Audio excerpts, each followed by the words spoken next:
लेकिन उसके बावजूद भी उनका एक समय के बाद बीजेपी के साथ जो उनके क्लोज अलायंसेस और लिंक जो बनते हैं, तो वो भी एक तरह का सवाल है जो कि हमें लगता है कि जिसको समझने की जरूरत है।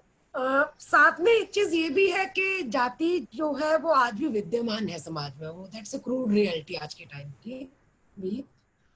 और उसके अंदर भी जातियों के अंदर भी उपजातियां हैं और उन पे आधारित और हायरार्की एग्जिस्ट करती है। भारत में इस सब को लेके आंदोलन तो चल रहे हैं जो कि विभेद की, जाति विभेद की बात करते हैं, जाति व्यवस्था पे प्रहार की बात भी करते हैं। और लेकिन और दलित अस्मिता और डिग्निटी के सवाल को लेके भी आंदोलन दिखते हैं। लेकिन जाति उन्मूलन की बात कैसे होगी, जाति तोड़ो की बात क्या होगी, उसमें एक हद तक विमर्श नहीं दिखता है।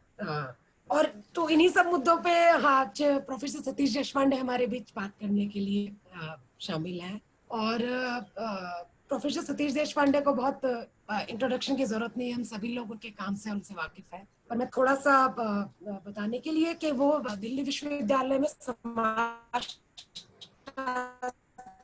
के प्रोफेसर है और वो contemporary India sociological view untouchability में लंबे समय से प्रोफेसर सतीश देशपांडे कास्ट के सवाल पे, रिजर्वेशन के सवाल पे और हायर एजुकेशन के सवाल पे लेख और लेखन के माध्यम से सक्रिय रहे हैं। और इसके साथ साथ वो ना कि सिर्फ लेखन के द्वारा बल्कि अलग अलग समय पे अलग अलग जगह पे जाके विचार विमर्श के जगहों पर लेक्चर और इस सारी चीजों के द्वारा भी हम लोगों का ज्ञान दर्शन या मार्गदर्शन करते रहे हैं। तो बहुत ज्यादा समय मैं लूंगी नहीं, तो I request professor Satish to start. एक अनाउंसमेंट मैं सिर्फ करूंगी इससे पहले कि मीटिंग के दौरान लोग अपना ऑडियो ऑफ रखें। और अगर मीटिंग के दौरान, बातचीत के दौरान किसी के जहन में कोई सवाल है तो साइड में नीचे एक जूम में मैसेज बॉक्स आएगा, उसमें लोग अपने सवाल बीच बीच में लिखते रहे। अगर ऐसा लगेगा कि मीटिंग खत्म होने तक हम अपने सवाल भूल जाएंगे, हम लोग एक बार जब प्रोफेसर सतीश अपनी बात खत्म कर देंगे उसके बीच हम लोग लोगों के सवाल लेंगे और फिर इस परिचर्चा को आगे बढ़ाएंगे। तो शुरू करें। जी धन्यवाद। आप सभी का मैं शुक्रगुजार हूं कि आपने मुझे इस लायक समझा और अपना कीमती समय मुझे सौंपा है आपने। तो बिना उससे जाया किए हम सीधे अपने विषय पे बढ़ते हैं। तो मैं दो चीजें शुरू में कहना चाहता हूं कि मोटे तौर पर वामपंथ की, कम से कम मेरी समझ में वामपंथ की सबसे बड़ी खूबी यही है कि कम से कम सैद्धांतिक तौर पर, आदर्श के तौर पर इसमें आत्मनिरीक्षण, सेल्फ रिफ्लेक्सिविटी को तवज्जो दी गई है। तो जब हम कोई सवाल पूछते हैं तो मेरे ख्याल से हमें सबसे पहले एक कदम पीछे हटके ये भी सोचना चाहिए कि ये सवाल कौन पूछ रहा है, कहाँ से पूछ रहा है, किस अवस्थिति या किस लोकेशन से पूछ रहा है, और इस सवाल में आज हमारे संदर्भ में, मौजूदा संदर्भ में दांव पे क्या लगा है। तो इस तरह से एक सेल्फ रिफ्लेक्सिव या आत्मनिरीक्षक रवैया अपनाना जरूरी है, लाजमी है मेरे ख्याल से सामाजिक राजनीतिक मुद्दों पे विचार करने के लिए। और मार्क्सवाद के जो विस्तृत व्यापक जो परंपरा रही है उसमें इसको लेकर के काफी जागरूकता इसके प्रति है। हालांकि इस पर अमल करना इतना आसान नहीं रहा है जितना कि इसे आदर्श मानना। तो जब हम इस सवाल के, सबसे पहला सवाल यह है कि जिन्हें हम अस्मिता मूलक आंदोलन कहते हैं, ये है क्या चीज, और इनकी पहचान या इनकी शिनाख्त किस नजरिए से, किस अवस्थिति से होती है। तो सबसे पहले तो यही है कि अस्मिता मूलक जब हम किसी आंदोलन को इसकी संज्ञा देते हैं तो मन ही मन हम किसी और चीज से उसका भेद कर रहे हैं, यानी कि इसका एक कॉन्ट्रास्ट क्लास होता है जिसके बरक्स हम इसे एक खास जगह में बिठा रहे हैं, या फिर उसे उसके जो मायने हैं वो कुछ दूसरे आंदोलनों के की तुलना में, चाहे ये तुलना प्रत्यक्ष हो या परोक्ष हो, तुलनात्मक मायने हम दे रहे हैं।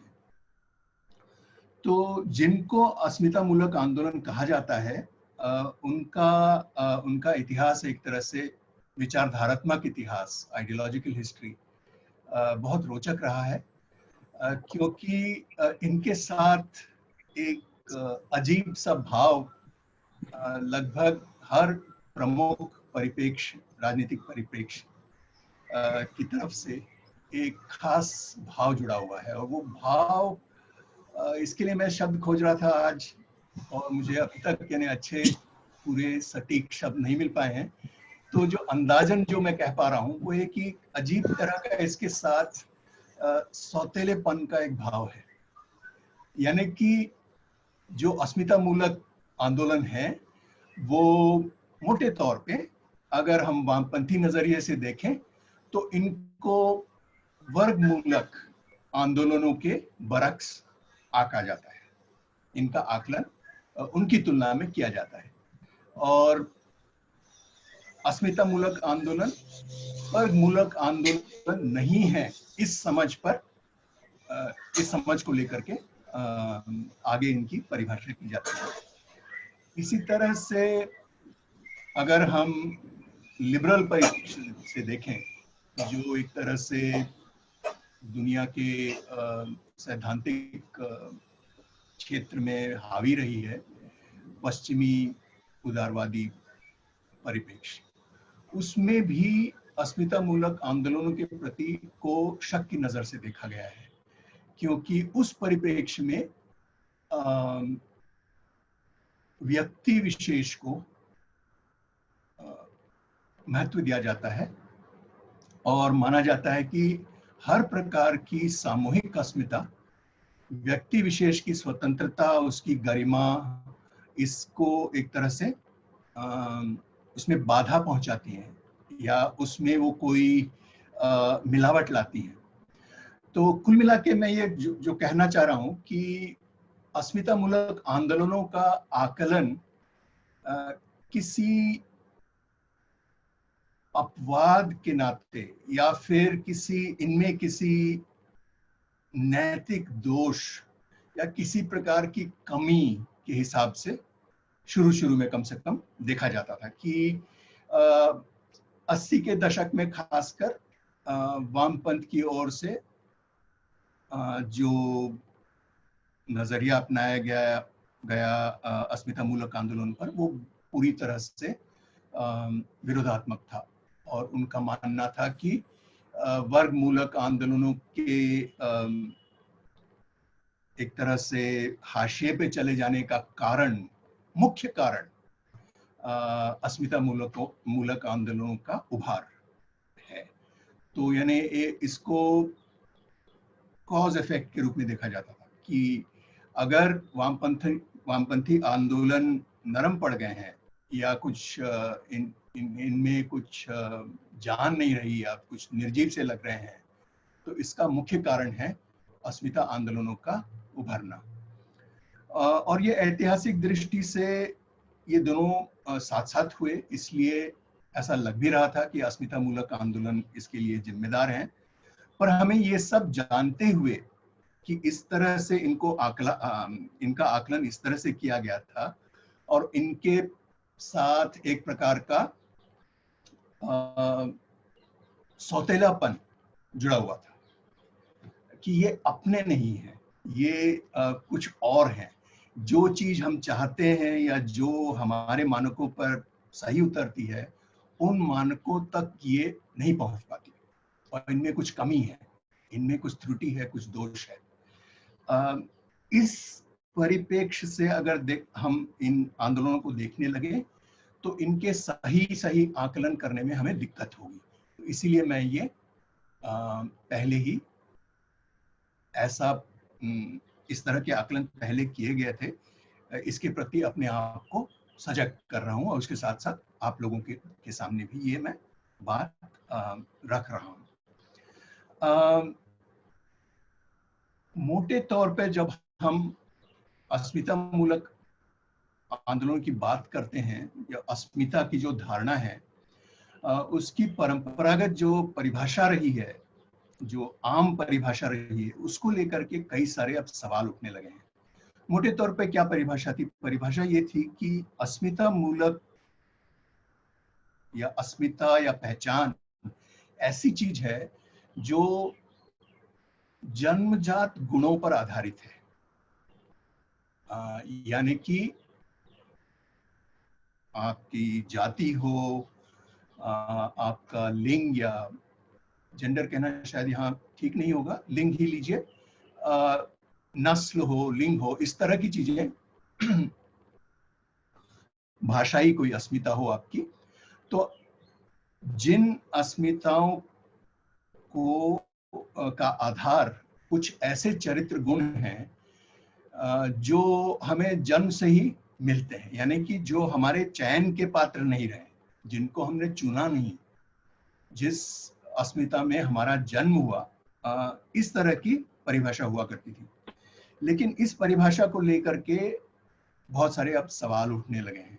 यानी कि जो पुरानी धारणा थी कि अस्मिता मूलक आंदोलनों की परिभाषा वस्तुनिष्ठ है, ऑब्जेक्टिव है, ये इस तरह की आइडेंटिटीज ऑब्जेक्टिव आइडेंटिटीज हैं, इस धारणा को अब बहुत सारे सवालों ने कमजोर कर दिया है।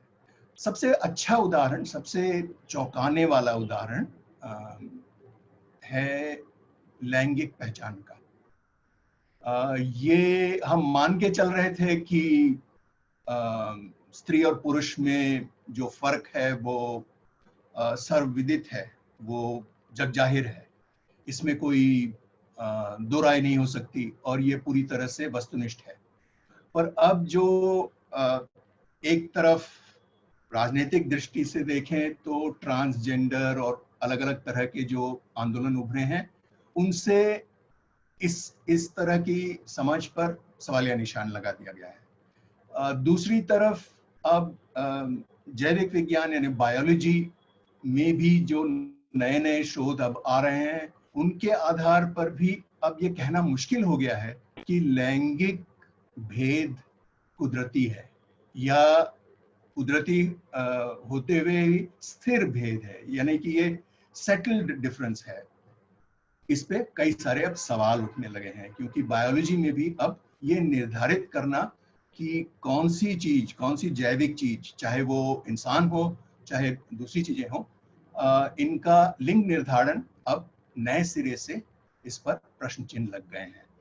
तो अस्मिताओं की परिभाषा विकसित हो रही है, ये स्थिर चीज नहीं है, ये बनी बनाई चीज नहीं है, इसमें नए नए सवाल आ रहे हैं और इनको एक तरह से नए सिरे से इन पर सोच विचार भी किया जा रहा है।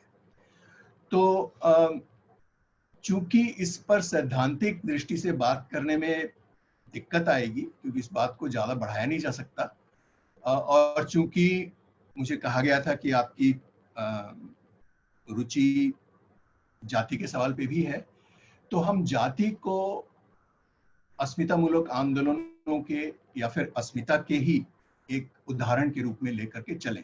तो आगे की बात मैं जाति पर करूंगा, जिससे कि जो सैद्धांतिक बातें अस्मिता मूलक आंदोलन के बारे में कहने थे, उनको जाति के परिप्रेक्ष्य में कहकर उन्हें ठोस बनाने की कोशिश करूंगा। तो जाति को लेकर के जो सबसे पहला सवाल आपने मुझे दिया है वो है दलितों के हिंदुत्वकरण का। बात सही है, ये ऐसा हो रहा है। इस सवाल को पूछने से पहले भी जैसा मैंने कहा था कि हम एक कदम पीछे हटें और सोचें कि ये सवाल किस परिप्रेक्ष्य से आ रहा है, कहाँ से आ रहा है। तो क्या केवल दलितों का हिंदुत्वकरण हो रहा है? श्रमिकों का हिंदुत्वकरण हो रहा है? महिलाओं का हिंदुत्वकरण हो रहा है?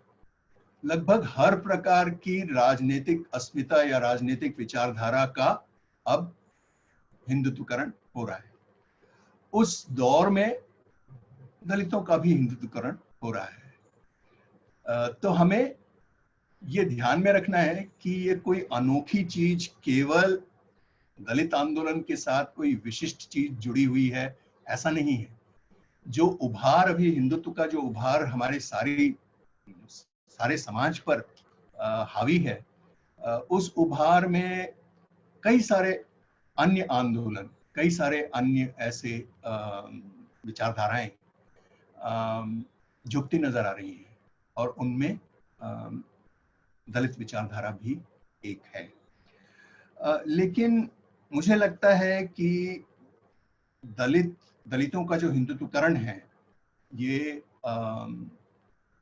ऐतिहासिक रूप से हमारे समाज में घटित हो रहा है, हमारे आंखों के सामने घटित हो रहा है। लेकिन ये परिभाषा अधूरी परिभाषा है, क्योंकि दलितों का हिंदुत्वकरण एक शर्त पर हो रहा है।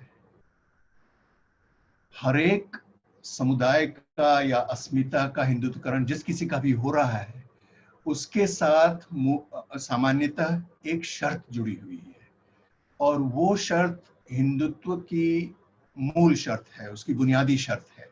वो ये कि किसी का भी अगर हिंदुत्वकरण होना है, किसी को भी, किसी भी अस्मिता को अगर हिंदुत्व की छत्र छाया में उसे लाना है, स्वीकार करना है उसे, तो उसकी जो शर्त है कि ये अस्मिता, ये आंदोलन मुस्लिम विरोध में हिंदुत्व का साथ दे।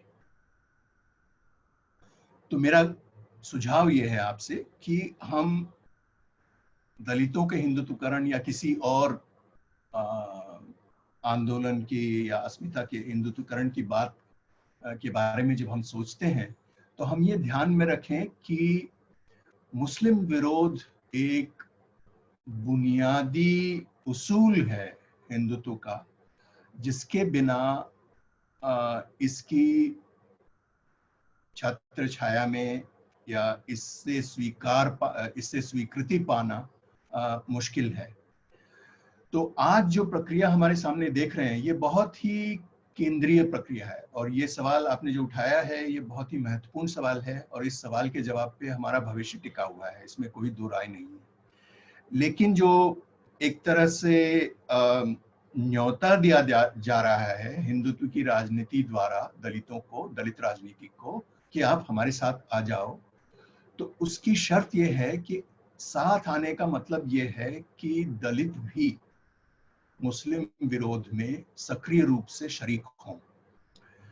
तो एक नजरिए से हम देखें, एक परिप्रेक्ष्य से हम देखें, तो हिंदुत्व का जो प्रोजेक्ट है, उस प्रोजेक्ट का आधार ये है कि, आधारशिला उसे कह सकते हैं, कि मुस्लिम अस्मिता को ऐसा बनाना जिससे सब कोई, बाकी सब अपने को इससे ऊपर समझ सके, और ये हर कोई ये कह सके कि कम से कम मैं मुसलमान तो नहीं हूं।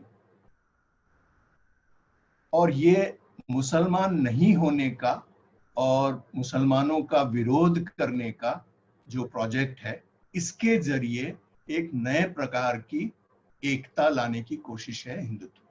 ये इसकी एक परिभाषा है, इसकी और परिभाषाएं भी हो सकती हैं।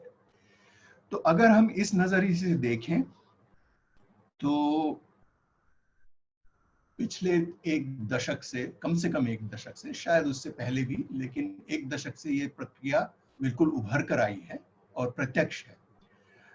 इसमें दो अड़ंगे हैं।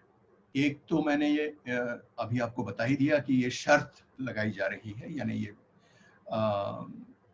बिना शर्त के दाखिला नहीं मिल रहा है दलितों को हिंदुत्व में दाखिला इस शर्त पे मिल रहा है कि वो मुसलमान विरोधी मुहिम में शरीक हो, सक्रिय रूप से शरीक हो, और अगुवा भी बने इस मुहिम के।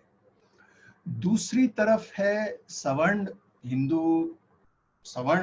जातियों का, खासकर मझली जातियों का,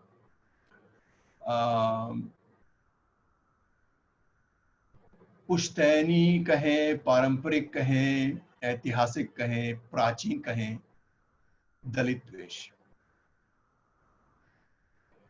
तो अगर हिंदू एकता लाई जा सकती है, तो इसके लिए हिंदुओं का, हिंदू यानी कि कथित हिंदू, हिंदू जो नई अस्मिता जो गढ़ी जा रही है, निर्मित की जा रही है, उसके अंतर्गत जो आना चाहते हैं, उनके मुस्लिम द्वेष और उनके पास जो अपनी पुश्तैनी या परंपरागत या पहले से चली आ रही दलित द्वेष जो है, इनके बीच एक तरह से द्वंद्व है। और इस द्वंद्व में कौन सा पलड़ा भारी पड़ेगा, इस पर निर्भर है इस सवाल का जवाब। तो मेरे ख्याल से हिंदुत्व का जो प्रोजेक्ट है उसकी बुनियादी शर्त यह है कि मुसलमानों का विरोध, मुसलमानों और दूसरे माइनॉरिटीज का भी, पर सबसे पहले मुसलमानों का विरोध, इसको किसी तरह के यानी बिना इसके डिटेल में गए बिना या फिर इस तरह की पूछताछ से जो इनकार करती हो, उस तरह का राष्ट्रवाद, एक तरफ मुस्लिम विरोध, दूसरा एक मोटा मोटी राष्ट्रवाद, व्यापक सा राष्ट्रवाद, जिसके बारे में सवाल पूछना मना है,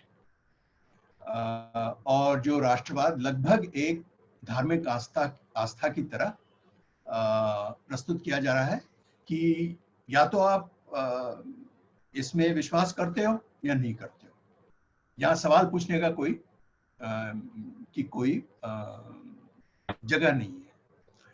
तो इन दोनों को मिलाकर के ये जो प्रोजेक्ट बन रहा है, ये सफल होगा या नहीं, इसको लेकर के जो अनिश्चितता है, वो अनिश्चितता इस वजह से है कि क्या जो परंपरागत दलित द्वेष है और आदिवासी द्वेष है हमारे हिंदू समाज में और बाकी धार्मिक समाजों में भी है, ये क्या उस पर मुस्लिम द्वेष हावी हो पाएगा या नहीं।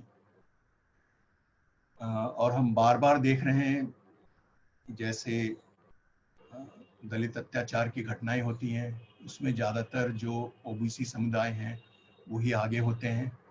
तो इसका मतलब ये है कि ये काम आसान नहीं है, हिंदुत्व का प्रोजेक्ट आसान नहीं है, लेकिन इस प्रोजेक्ट ने इतनी तरक्की की है, इतनी आगे बढ़ी है, जिसकी हमें अपेक्षा नहीं थी पहले। हमें नहीं पता था कि इतनी दूर तक ये प्रोजेक्ट आ सकेगा।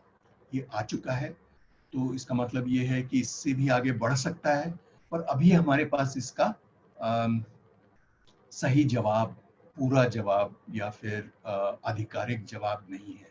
इसमें अभी भी थोड़ी अनिश्चितता बनी हुई है। तो कुल मिला के मैं यही कह रहा हूँ कि दलितों का हिंदुत्वकरण, ये विवरण अधूरा है।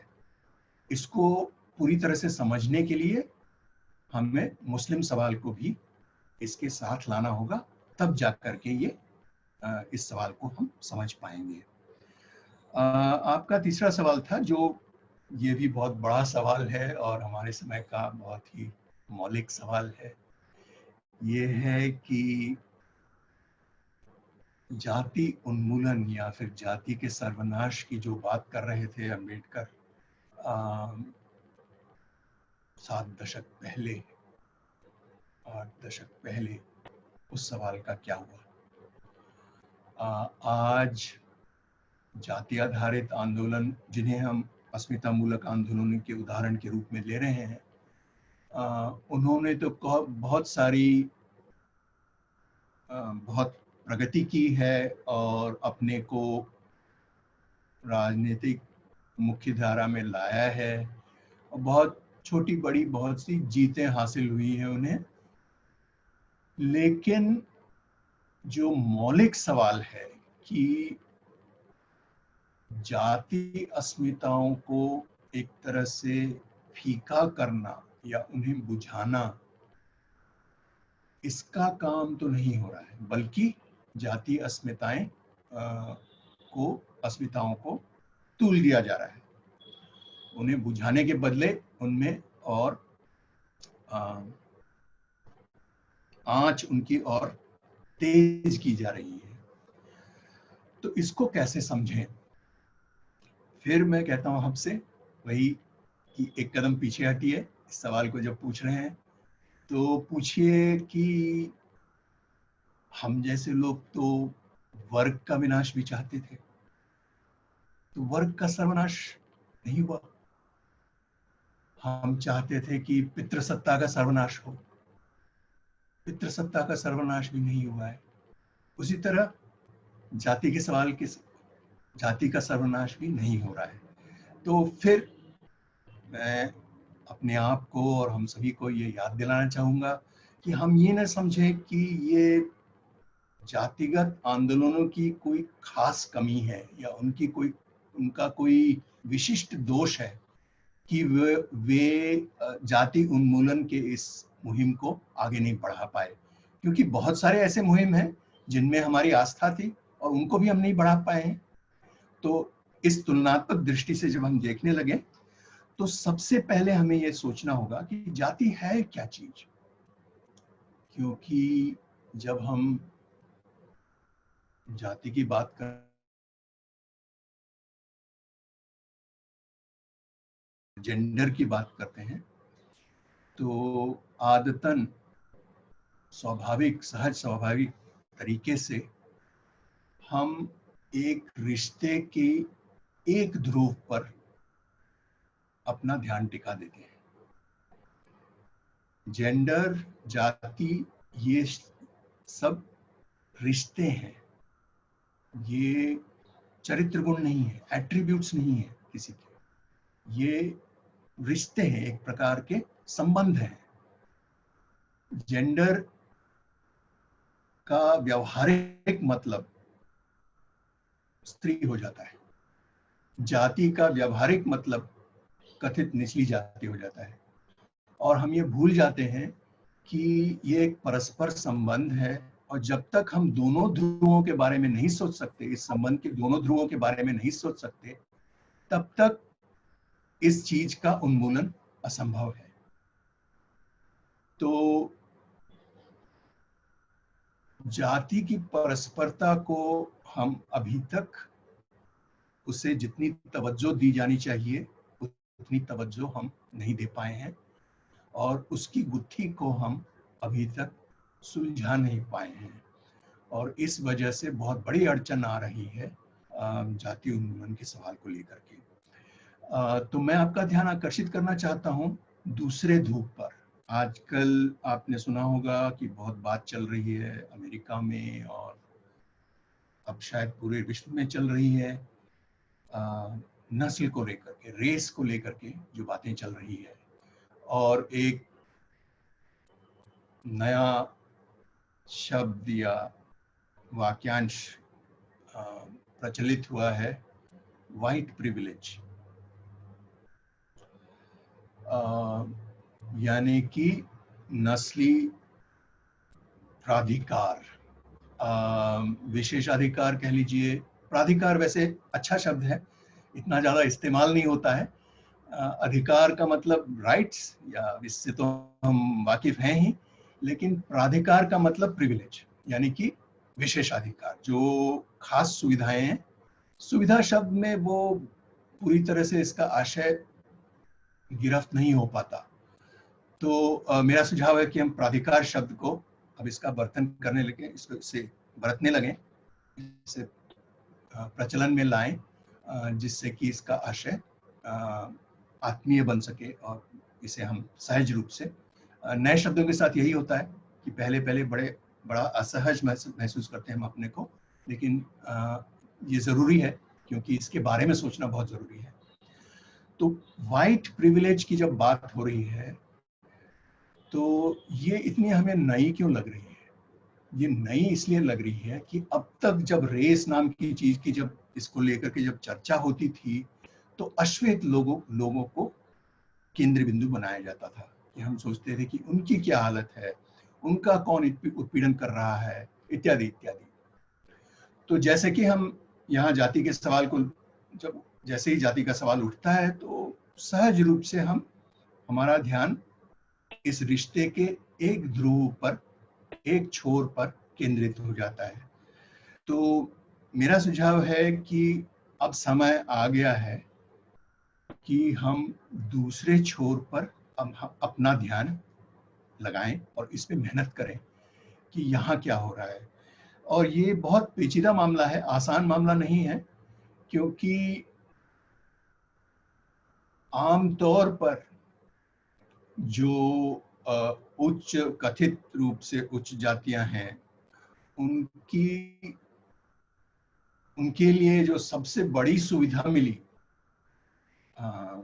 हमारे संविधान से और हमारे देश के आज़ाद होने के बाद जो नई नीतियां आई उनसे, मूलतः संविधान से, वो ये कि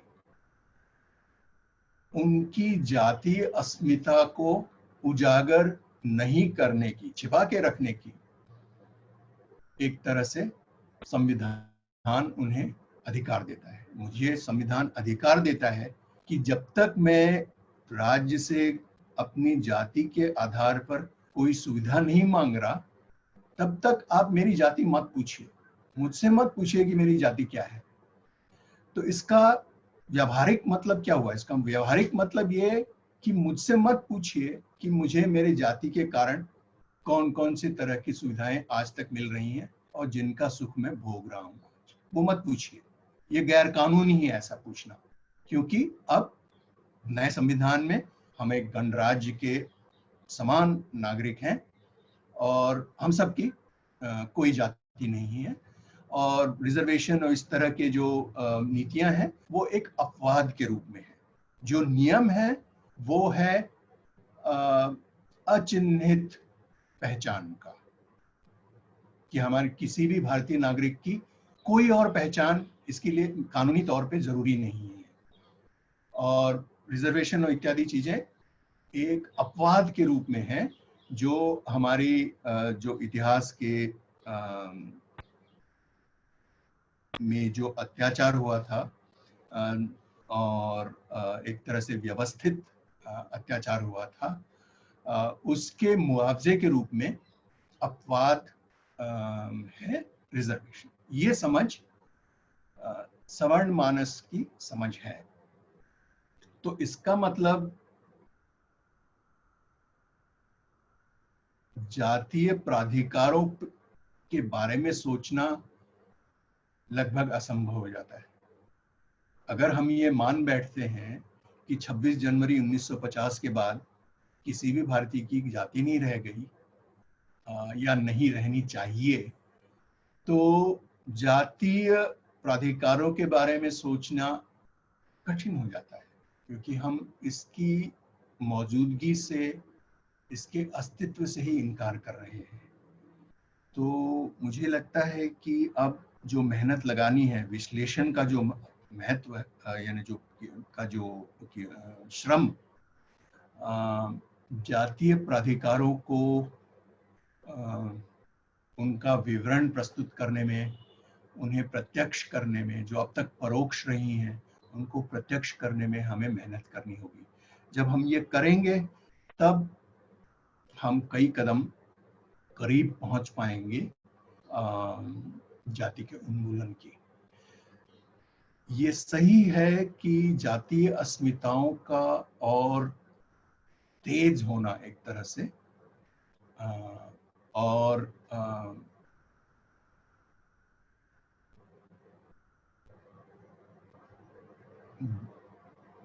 इनका एक तरह से इनमें एक नई जान जो आई है वो भी एक समस्या है, उससे भी जूझना होगा। लेकिन उस समस्या को, वो समस्या प्रत्यक्ष समस्या है, उसे सब पहचान रहे हैं। आपने जो सवाल दिया है उसमें भी ये पहचान झलक रही है कि ये हमारे सामने एक समस्या है। दूसरी जो समस्या है, जो जातीय प्राधिकारों की समस्या है, वो उस समस्या को हम पहचान ही नहीं पा रहे हैं और इसलिए उस समस्या को लेकर के हम बहुत पीछे रह गए हैं और उसमें हमें आगे बढ़ने की जरूरत है। जातीय प्राधिकारों की बात पेचीदा इसलिए बनती है कि इन प्राधिकारों के लिए जरूरी नहीं है कि जिसे इन प्राधिकारों की सुविधा प्राप्त हो रही है, जिसे इसका फायदा मिल रहा है, वो इसके लिए कोई प्रत्यक्ष रूप से इसके लिए कोई कोशिश करे या इसके लिए कुछ करें, वो ये सहज रूप से जो हमें सुविधाएं मिलती हैं उनके बारे में है। और इसलिए इनका विवरण प्रस्तुत कर पाना आसान नहीं होता, क्योंकि हमें आभास ही नहीं होता कि हमें ये सुविधा प्राप्त हो रही है।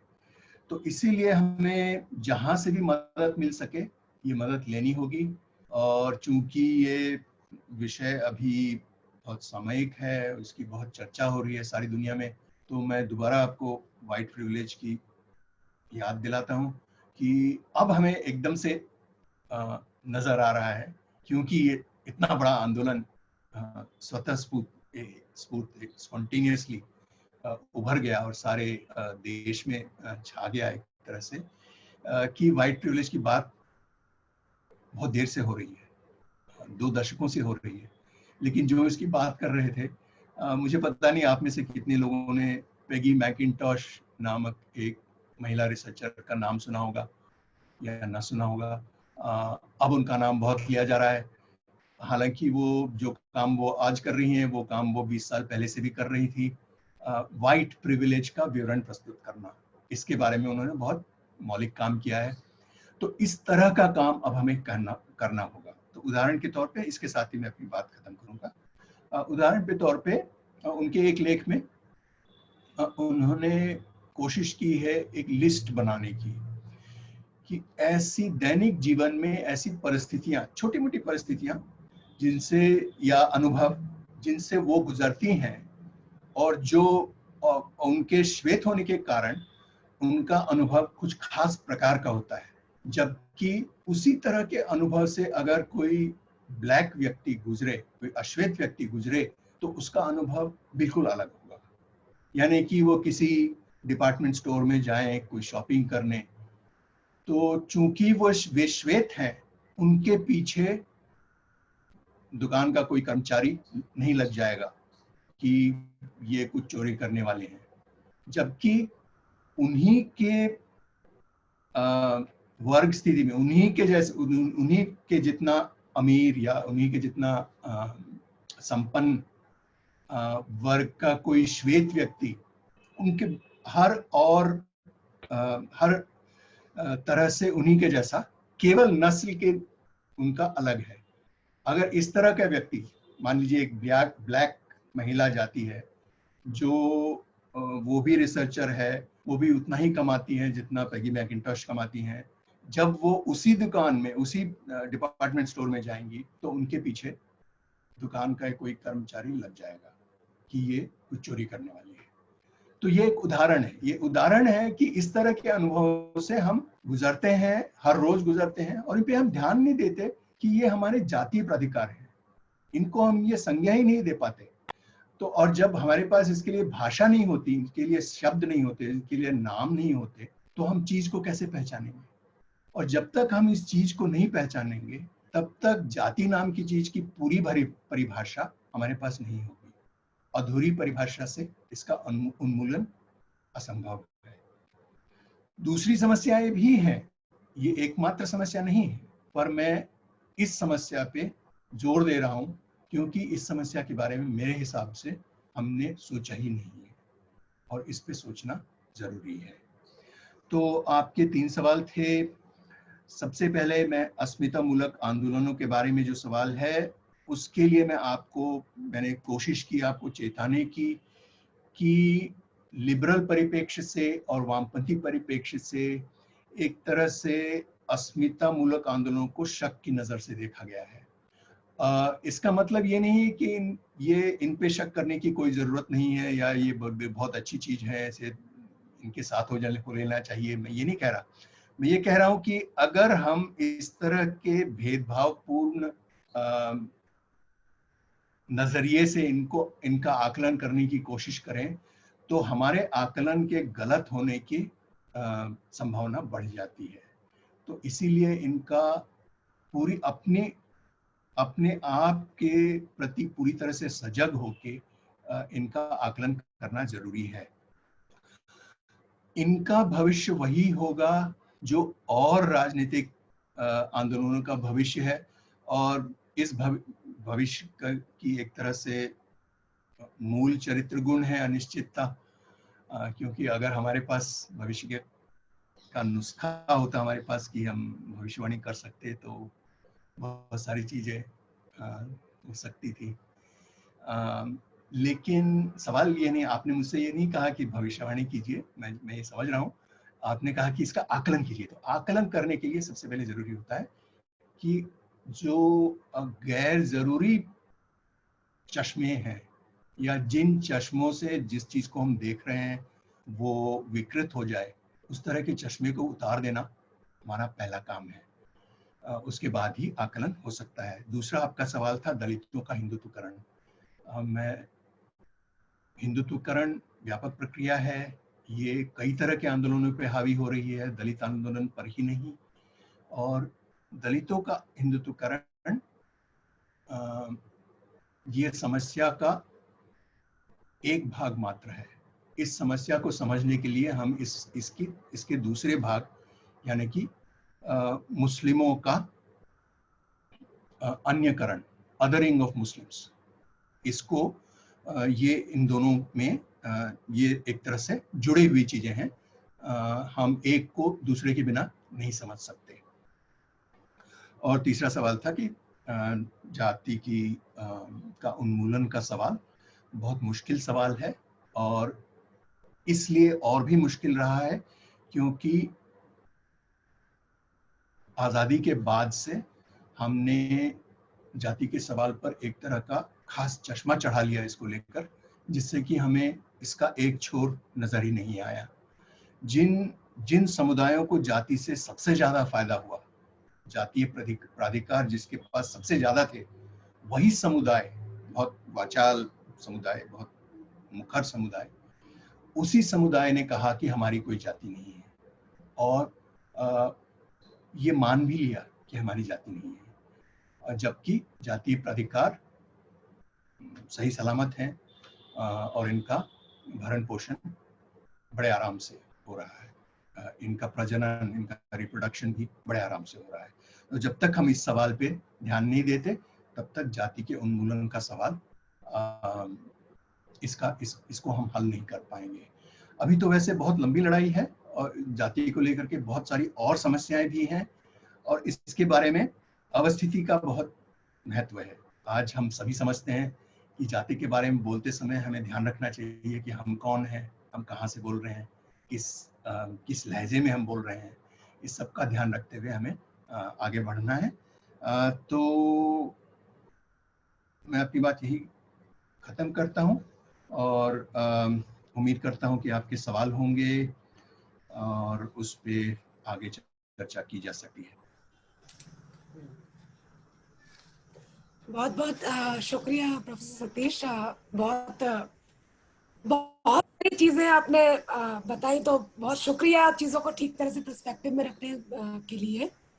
और ये जो वाइट सुप्रीमेसी वाला जो उदाहरण है, इसके साथ जो एक वाइट प्रिविलेज, राइट, सॉरी, तो उसके साथ एक ही बात मुझे अभी याद आ रही थी, जब ये जो रिसेंटली अमेरिका में एक पार्क वाला जो इंसिडेंट था, जिसमें एक ब्लैक व्यक्ति था पार्क में, जो महिला थी, वाइट महिला थी, उसने पुलिस को फोन किया। तो उसमें बहुत मजेदार चीज ये थी कि उस महिला ने पुलिस को ये नहीं बोला कि there is a black man, उसने ये बोला कि there is a African American. तो जो प्रिविलेज क्लास जो है, वो जो पॉलिटिकली करेक्ट जो भाषा है कि वो विभेद भी करेंगे, वो ऑपरेशन भी करेंगे, लेकिन उसके साथ साथ वो राजनीतिक तौर पे जो सही भाषा का इस्तेमाल करना चाहिए, ये भी वो बहुत बखूबी जानते हैं। तो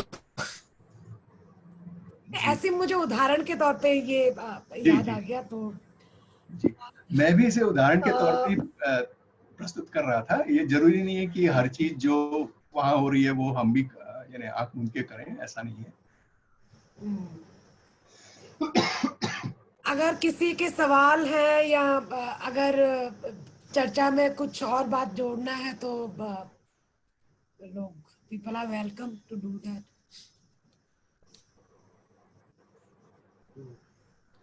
बड़ा अजीब सा लगता है कि हमें आदत पड़ गई ना आमने सामने बात करने की, तो इस तरह से कम आपके छोटे छोटे तस्वीरें तो हैं। कई बार ऐसा होता है कि लगभग सारे लोग ये वीडियो ब्लॉक कर लेते हैं, तो वो काले काले छोटे से वो चौखटे रहते हैं, उसमें नाम लिखा रहता है, और एक तरह से वही उन्हीं को संबोधित करके बात किया जाए। इस आदत डालनी पड़ेगी अब लगता है। डिपार्टमेंट का प्रेजेंटेशन कर रही थी और सबके, चूंकि कुछ नेटवर्क का दिक्कत था, सबके वीडियो ऑफ थे, तो ऐसे लग रहा था कि सिर्फ एक आइकन्स बने हुए हैं जिस पे नंबर लिखे और उनके सामने आप ऐसे पढ़ पढ़ के प्रेजेंट कर। काफी अजीब है। वैसे हम नहीं होते कितना अच्छा रहता, लेकिन जब वाकई नहीं है ना, तो अब हमें अखर रहा है कि सामने जो बैठे हुए के चेहरे पे जो गुजर रही है उस पे हम कितना निर्भर हैं, वो आज हमें पता चल रहा है। हाँ, ये एक सवाल इधर मैसेज बॉक्स में सतीश जी, ये हाँ पूछा है कि ये जाति आधारित जो अवधारणा है हाँ, का आरंभ कब हुआ और कैसे हुआ? ये बहुत इसके लिए क्या कौन से शब्द इस्तेमाल किया जाए, बहुत ही बड़े सवाल हैं ये, भीमकाय सवाल हैं, और इन पे दशकों से बहस चल रही है। और आप लोग समझ रहे होंगे कि ये बहुत बुरी लत पड़ गई है मुझे कि सवालों का जवाब दिए बिना और सवाल खड़े करना, सवालों पे सवाल खड़े करना, इस तरह की आदत बन गई है मेरी। मैं मानता हूं कि कुछ हद तक ये आदत बन गई है, तो ये प्राप्त नहीं हो सकता अगर आप खुद दलित न हो, अगर आप खुद ब्लैक न हो, इत्यादि इत्यादि, तब आपको उसका सीधा सीधा अनुभव तो नहीं मिल सकता, लेकिन उसकी तर्ज पे क्या आपका कोई अनुभव है, ये बहुत महत्वपूर्ण सवाल बन जाता है। कि अगर आपने कभी ऐसा, आपको ऐसा एहसास हुआ है कि आपके साथ जब कोई बहुत सोचे समझे ढंग से आपको, आपके दिल को दुखाने के मकसद से कोई आपके साथ भेदभाव कर रहा है, ऐसा आपके साथ कभी हुआ हो, तब आप समझ सकते हैं कि उस व्यक्ति को जो ये रोज झेलता है उसका जीवन कैसा होगा। तो जब आप पूछ रहे हैं मुझसे कि अपने लहजे का ध्यान रखना है, तो अपने लहजे का ध्यान रखना है कि क्या मैं अपने प्राधिकारों के कारण मैंने किसी तरह का चश्मा चढ़ा लिया है जिससे मुझे अगले की अवस्था दिखती नहीं, या उसे मेरा सवाल या मेरी सहानुभूति तक उसको किस प्रकार उसका एहसास कैसा होगा उसे, इसका हमें कोशिश करना चाहिए हमें कि हम इसका अंदाज लगाएं। कम से कम अगर हम सीधा सीधा भी नहीं कर सकते तो इसका अंदाज लगाएं, क्योंकि जो ये सारी चीजें हैं ये संबंधों के मामले हैं, इसके हमेशा दो छोर होते हैं, और अगर दो छोर हैं तो दोनों के बारे में सोचना होगा। तो हमें ये भी सोचना चाहिए, लहजे का मतलब ये भी है कि आप किस छोर से बोल रहे हैं, और क्या आपके बोलने के तरीके में, लहजे में अपने छोर का कुछ अंधापन है, उसका कुछ, उसकी कुछ अकड़ है आप में, बिना अनजाने में। कोई जरूरी नहीं कि आप इससे वाकिफ हों, आपको पता हो कि आप ऐसा कर रहे हैं। और कई बार जब आप,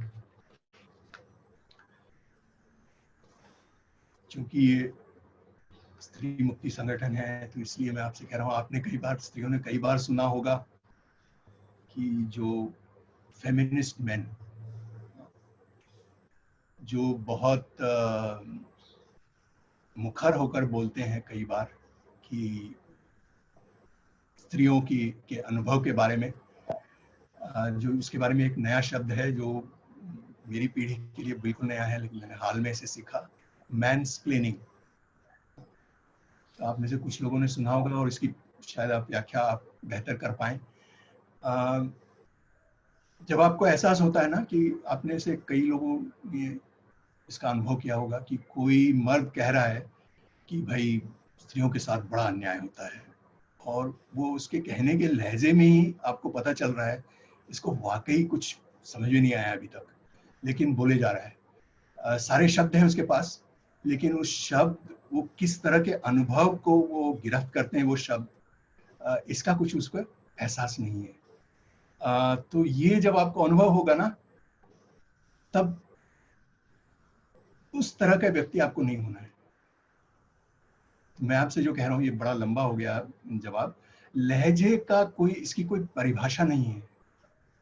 मैं आपसे कह रहा हूँ कि आपको सेंसिटिव होना है, संवेदनशील होना है, और संवेदनशील होने के लिए हमेशा अपनी तरफ भी नजर रखना है, केवल अगले की ओर नहीं देखना है।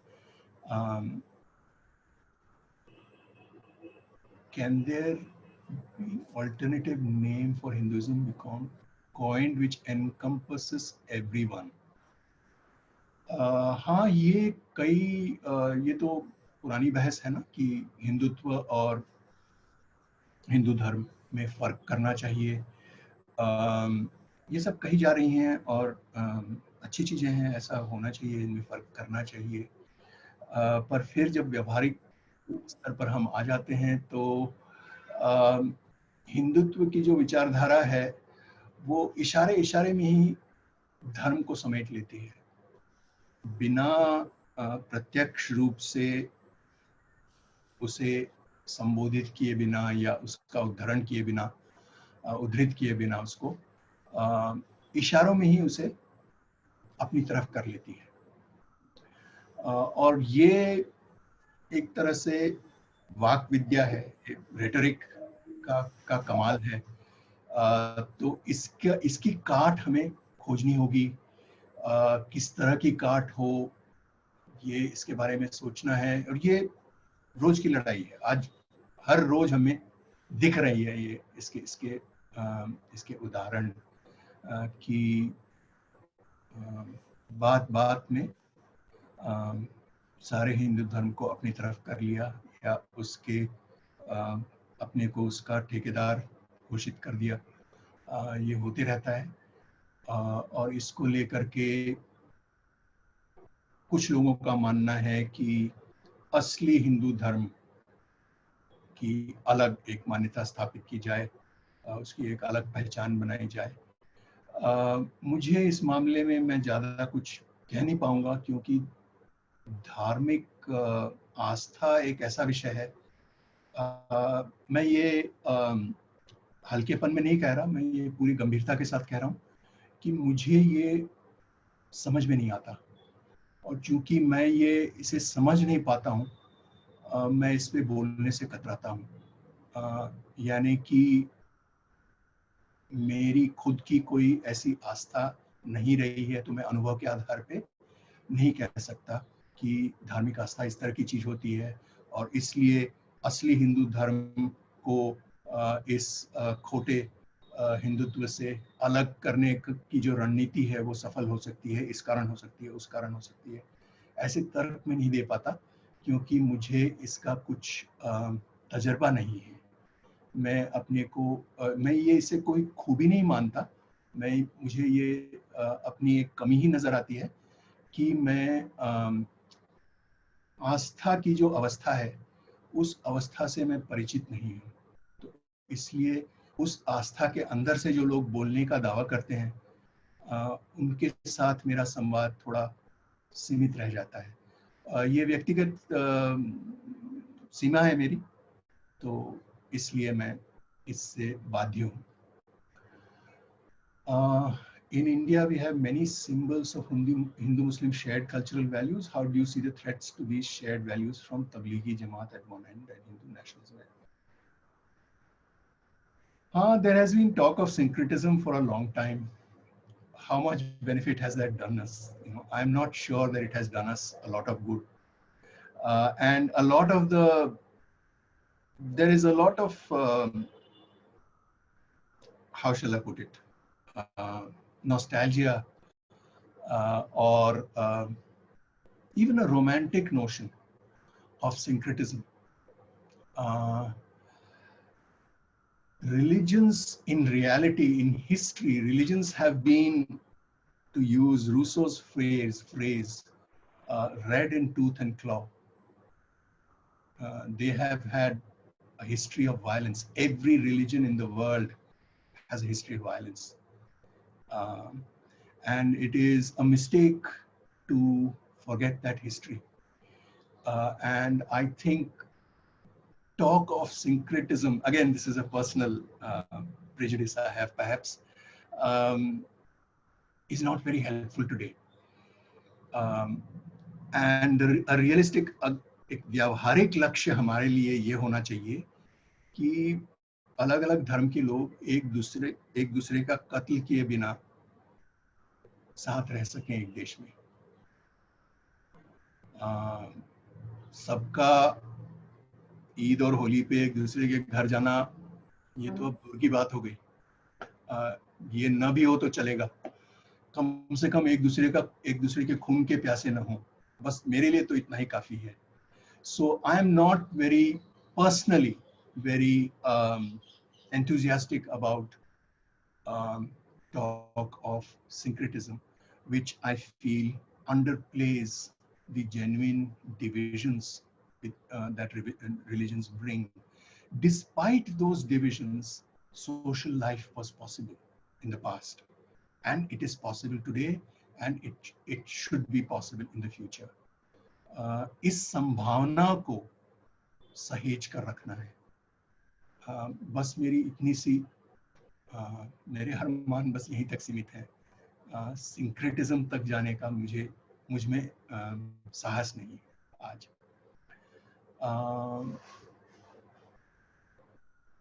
न्यूज़ के बारे में जानना चाहती हूँ।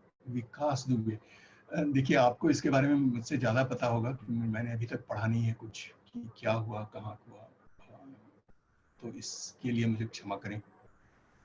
विकास दुबे पे मैं कुछ कह नहीं सकता। मैंने अखबार पढ़े नहीं है अभी तक, इसीलिए इतना ज़्यादा चर्चा नहीं। कास्ट सवाल समझ में नहीं आ रहा है मुझे। बबीता जी, अगर आप यहाँ हैं तो सवाल पूछ सकती हैं क्या?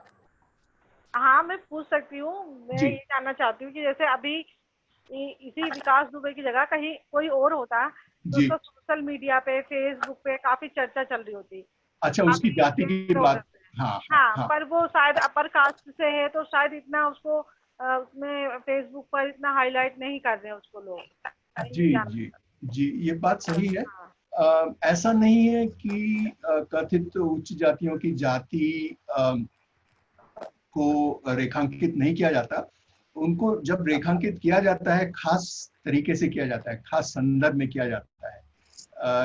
कि कोई किसी ने बहुत बड़ी चीज हासिल कर ली तो उस जाति के लोग कहेंगे कि आखिर है तो हमारा ही लड़का। इस तरह की चीज ऐसा कह के उसे रेखांकित किया जाएगा, यानी कि प्रशंसात्मक तौर पे उसकी जातीय अस्मिता को रेखांकित किया जाएगा। ऐसा अक्सर होता है कुछ संदर्भों में, खासकर जहां जाति के सवाल का राजनीतिकरण पूरी तरह से हो चुका है, जैसे दक्षिण भारत में। वहां उच्च जातियों को लेकर के भी अपमानजनक तरह से उसको रेखांकित किया जाता रहा है। खासकर ये नॉन ब्राह्मण मूवमेंट जो तमिलनाडु, आज जिसे तमिलनाडु कहते हैं, दक्षिण भारत के बहुत बड़े हिस्से में ब्राह्मणों के खिलाफ बहुत व्यापक आंदोलन छिड़ा था, जिसमें ब्राह्मणों को लेकर के बहुत अपमानजनक चीजें कही गई थी। पर ये ऐसे मिसालें बहुत कम मिलती हैं। ज्यादातर मिसालें तो वर्चस्ववादी जातियों की ओर से कथित निचली जातियों के को दुत्कारने के, जो ये तो हर भाषा में, हर भारतीय भाषा में ये इस तरह का की शब्दावली सहज रूप से अपनाई गई है। मुझे भी याद है कि जब हम बच्चे थे तो बड़े माँ या दादी कहते थे कि सवेरे मुंह धोने के लिए जब डांटते थे, कहते कैसा, कन्नड़ में जो कहते कि होले नंग मार, होले जैसा चेहरा बना रखा है। होले यानी कथित निचली जाति का नाम है। मुझे बहुत बाद में जाके पता चला कि ये किसी जाति का नाम है, पर दादी माँ कहती थी कि मुंह धो लो नहीं तो तुम होले जैसे दिख रहे हो, और ये बिल्कुल सहज रूप से कही जाती थी। इसमें कोई में जाति द्वेष का कोई प्रत्यक्ष अवतार उनमें ऐसा कुछ नहीं था। और इसी तरह के आप सबको भी बहुत याद होंगे, आम तौर पे कथित निचली जातियों को दुत्कारना, उन्हें अपमानित करना, ये हमारी भाषाओं का सहज भाग। सामाजिक स्तर पर कोई कार्य नहीं हो पाया, जैसे गांधी जी का अनटचेबिलिटी को लेकर कार्य हुआ था। जी, अरुण दीक्षित जी ने सवाल भेजा है। आपका कहना सही है, इस पर कुछ विस्तार से सोचने की जरूरत है। गांधी और जाति, इस विषय पर नया शोध काफी कुछ हुआ है, और इसको लेकर के हमें अब नई तरह की जानकारियां मिली हैं, और इसकी समझ को हमें और सूक्ष्म करना होगा। यानी कि मोटे तौर पे हम ये जानते हैं कि गांधी जी जाति के खिलाफ थे, पर सिर्फ इतना कहना नाकाफी है, क्योंकि जाति को लेकर के गांधी जी की जो उसके प्रति जो उनका रवैया था वो एक आयामी नहीं था, और वो एक मुश्त नहीं था। वो अलग अलग दशकों में उनके इस रवैये में परिवर्तन आए, बहुत महत्वपूर्ण परिवर्तन आए। 20 के दशक में, मोटे तौर पे 20 के दशक में उनकी समझ में जाति हिंदू समाज की अपरिहार्य, उसका एक अपरिहार्य या जिससे परहेज नहीं किया जा सकता, जिससे बचा नहीं जा सकता, आवश्यक समझिए उसे, अंग मानते थे उसको। और 30 के दशक में उन्हें कुछ ज्यादा एहसास होने लगा कि जाति की समस्या कितनी वास्तव में कितनी पेचीदा है, और वो उस समझ से धीरे धीरे हटने लगे। सबसे शॉर्टकट तरीका है आपके सवाल का जवाब देने का। 20 के दशक, गांधी जी और शादियां, अगर हम आपके सवाल का शॉर्टकट जवाब खोजें, 20 के दशक में गांधी जी जब कहते थे कि अंतरजातीय विवाह हो, तो उनका मतलब था कि सवर्णों के अंदर हो, लेकिन एक जाति, जैसे ब्राह्मणों, लड़का ब्राह्मण है, लड़की बनिया है, तो उनमें शादी हो जानी चाहिए, जो कि उन दिनों इतना आसान नहीं था। तो इसके पक्ष में थे वो। और जो जाति की जो सीढ़ी है, उसके जो क्या कहें, जो ज्यादा महत्वपूर्ण पायदान है, जो ज्यादा महत्वपूर्ण विभाजन है, या जिन्हें अंग्रेजी में कहें तो हॉट डिविजन्स, हॉट और कोल्ड ना, कि जहां जैसे ओबीसी और अपर कास्ट के बीच का जो विभाजन है, वो एक गर्म विभाजन है, तपा हुआ है, वहां कोई ज्यादा आपको गुंजाइश नहीं है। लेकिन सवर्णों के भीतर जो विभेद हैं, उनको लेकर के सुधारात्मक काम बहुत हुए। तो 20 के दशक में उनका अंतर जाति से उनका मतलब था अंतर सवर्णीय, यानी सवर्णों के भीतर। 30 के दशक में वो सवर्णों से बाहर पहुंचे। 40 के दशक में उन्हें पूरा पूरा जाति के विस्तार का और उसकी इतनी जितनी पकड़ है उसका एहसास होने लगा। तो 40 के दशक में उन्होंने कहा कि या तो लड़का या लड़की, या वर या वधू दलित हो, तभी वो उस शादी में शामिल होंगे। 30 के दशक में सवर्ण अवर्ण का भेद उन्होंने मिटाने की कोशिश की, लेकिन दलित वाला जो था वो हॉट डिवीजन वो बरकरार था। तो गांधी जी का जाति के प्रति जो रवैया है वो सीख रहे हैं। यानी इसका सबसे अच्छा सदाशयतापूर्ण इसकी व्याख्या अगर की जाए तो वो ये है कि गांधी जी विद्यार्थी की तरह जाति की समस्या को समझने की कोशिश कर रहे हैं, और जैसे जैसे उनकी समझ बढ़ रही है उनका रवैया भी बदल रहा है। इसलिए अस्पृश्यता को लेकर के उनका जो काम था, शुरू का काम, वो राजनीतिक दृष्टिकोण से इस पर बहुत सवाल उठाए जा सकते थे, क्योंकि उन्होंने दलितों की एजेंसी को खारिज कर दिया। उन्होंने अस्पृश्यता को, सवर्णों की समस्या, ये वो साफ साफ कहते थे, प्रत्यक्ष शब्दों में कहते थे कि अस्पृश्यता सवर्ण समाज की समस्या है और इसके लिए सवर्ण समाज को और खासकर द्विज समाज को प्रायश्चित करना है। तो यानी कि एजेंडा, अस्पृश्यता के निवारण का एजेंडा द्विजों के प्रायश्चित का एजेंडा बन गया। इसमें दलितों का, जो अस्पृश्य जातियों, कथित रूप से जो जिन्हें अस्पृश्य माना जाता था, उन जातियों का काम सिर्फ ये है कि सवर्णों की ग्लानि को स्वीकार करें, बस। इसके अलावा उनके लिए कोई भूमिका नहीं थी। तो इस हिसाब से देखा जाए, तो राजनीतिक दृष्टि से देखा जाए तो ये बड़ा पैटर्नलिस्टिक रवैया था, और इसके बारे में कई सवाल पूछे जा सकते हैं। लेकिन 40 के दशक तक उनकी समझ बदल चुकी थी और उन्हें ये एहसास होने लगा था कि ये बहुत पेचीदा चीज है, ये जल्दी हल नहीं होगी।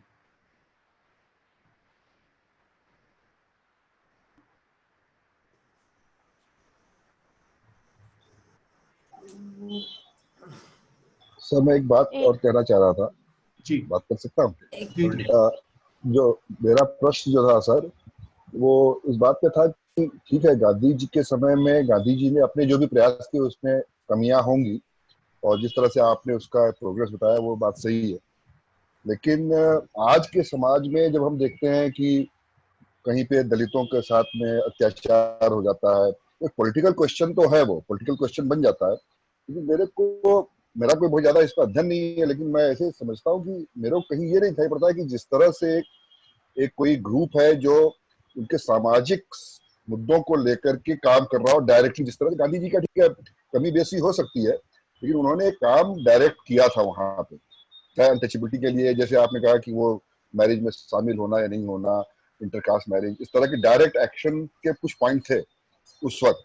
लेकिन अभी वो मेरे को इस तरह के कोई कंसोलिडेटेड फॉर्म में उस तरह के एक्शन नहीं दिखाई पड़ते हैं। तो पॉलिटिकल क्वेश्चन, पॉलिटिकल लेवल पे तो बहुत से एफर्ट होते हैं, रैलीज होती हैं, बहुत से रिप्रेजेंटेशंस होते हैं, पॉलिटिकल रिप्रेजेंटेशन की बात होती है, लेकिन वहां पे पहुंच करके जो गांधी जी का जो अप्रोच था, उसमें वो अप्रोच शायद अभी हम लोग ने छोड़ दिया। मेरा ऐसा मानना है, मैं बहुत ज्यादा इस चीजों का अध्ययन नहीं करता हूँ, लेकिन जो सामने दिखता है उसकी। सुभाष जी ने और हाथ उठाया है, सतीश जी, तो उनका सवाल और ले लेते हैं साथ में। मुझे भी पूछना बाद में। उनको जवाब हो जाए फिर मैं पूछ लेता हूँ। आपने सवाल जो पूछा है अरुण दीक्षित जी ने, ऐसे सतीश जी जवाब दे, फिर मैं पूछ लूंगा। हाँ, संक्षेप में कहूँ तो आप सही कह रहे हैं कि, लेकिन आज जाति का सवाल गांधी जी के जमाने के बरक्स उसकी तुलना में कहीं ज्यादा उलझ चुका है, और जिस तरह की गांधी जी को लेकर के जो सहज रूप से लगभग सभी मानते थे कि उनकी तरफ से कम नेक नियति है, यानी उनकी मंशा सही है, उसमें कोई शक की बात नहीं। आज वैसा माहौल नहीं रहा, इतना मासूम माहौल नहीं है।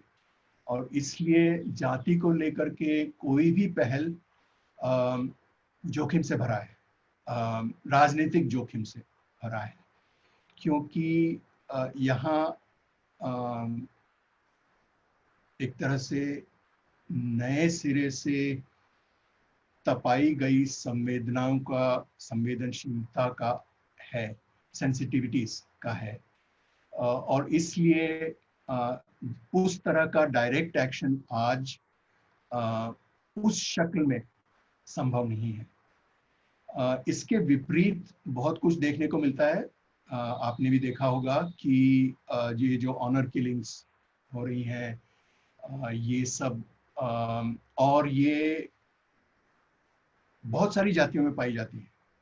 ये केवल अमुक जाति या इस जाति या उस जाति की के साथ नहीं होता, ये बहुत सारी, और ये देश भर में पाई जाती है। ऐसा नहीं कि इस प्रांत में ही है या उस प्रांत में ही है। पैन इंडियन, अभी ये अखिल भारतीय एक परिघटना है ऑनर किलिंग। तो मामला बहुत उलझ चुका है और जाति को लेकर के कोई सरल पहल अब संभव नहीं है। इसलिए ये इतना क्लिष्ट हो गया है कि इस पर व्यापक स्तर पर असरदार कोई मुहिम, इसे रच पाना, इसका निर्माण कर पाना, इसके लिए रणनीति तय कर पाना, ये आज आसान काम नहीं है। चाहे ये जाति मूलक आंदोलन के लिए ही क्यों ना हो। तो मेरा मानना है कि अभी ये बहुत मुश्किल काम है। आप सही कह रहे हैं कि ऐसा करना चाहिए, लेकिन ऐसा कर पाना आज बहुत मुश्किल है। सुभाष जी, आप कुछ पूछें। क्योंकि अभी आपने बातचीत में इशारा हिंदुत्व की राजनीति का जरूर किया, लेकिन ज्यादा बातचीत का फोकस आपका जाति के सवाल पर था, जाति के बारे में था जी। लेकिन अगर हिंदू अस्मिता जिस मुकाम पे आज पहुंची हुई है, तो हमारे जैसे लोग जो वामपंथी हैं, जो प्रगतिशील हैं, तो आज हमारे सामने हम क्या पॉसिबिलिटीज हैं, क्या करना चाहिए, क्या चीज हमसे छूट गया है। अभी तो बहुत हम लोग हाशिए पे हैं, मार्जिन्स पे हैं, डिफेंसिव पे हैं, लेकिन क्या सुझाव हो सकते हैं, प्रिस्क्रिप्शन हो सकता है ये? जी, आज ये बहुत, जैसा कि हम जानते ही हैं कि हम बचाव की मुद्रा में हैं, बहुत हमारा यानी डिफेंसिव पोस्चर है। अभी हम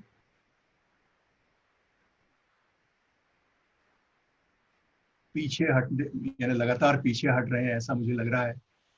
और सबसे बड़ी दिक्कत है भाषा को लेकर।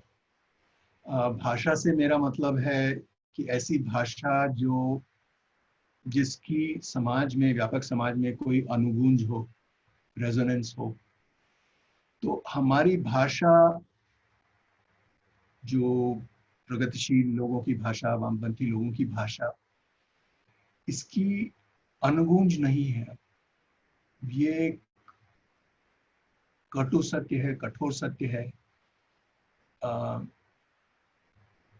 जिसे हमें मानना होगा और एक नए तरह की भाषा का गठन करना है, इसका निर्माण करना है। ये कैसे हो पाएगा, ये मेरी समझ में भी नहीं आ रहा। हिंदुत्व की जो पकड़ है, वो मुझे लग रहा है कि हर दिन और मजबूत होती जा रही है। और अगर आशा की किरण है, तो वो एक अजीब ढंग से